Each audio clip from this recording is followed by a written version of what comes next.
მოგესალმებით. დღეს რეჟიმმა კიდევ ერთხელ გადალახა სამართლიანობის და ადამიანობის ზღვარი. აი ამ ადგილას ტროტუარზე დგომის გამო დაიჭირა ჩვენი თანამებრძოლი, მეგობარი სანდრო მეგრელიშვილი.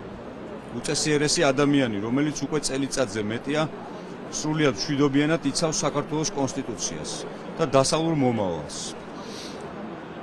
ჩვენ არ ვართ აფილირებული არც ერთ პოლიტიკურ პარტიასთან, ორგანიზაციასთან. თითქმის 2 წელია უწყვეტად ვიბრძვით, რომ ამ ქვეყანამ არ დაკარგოს ღირსეული ევროპული მომავალი.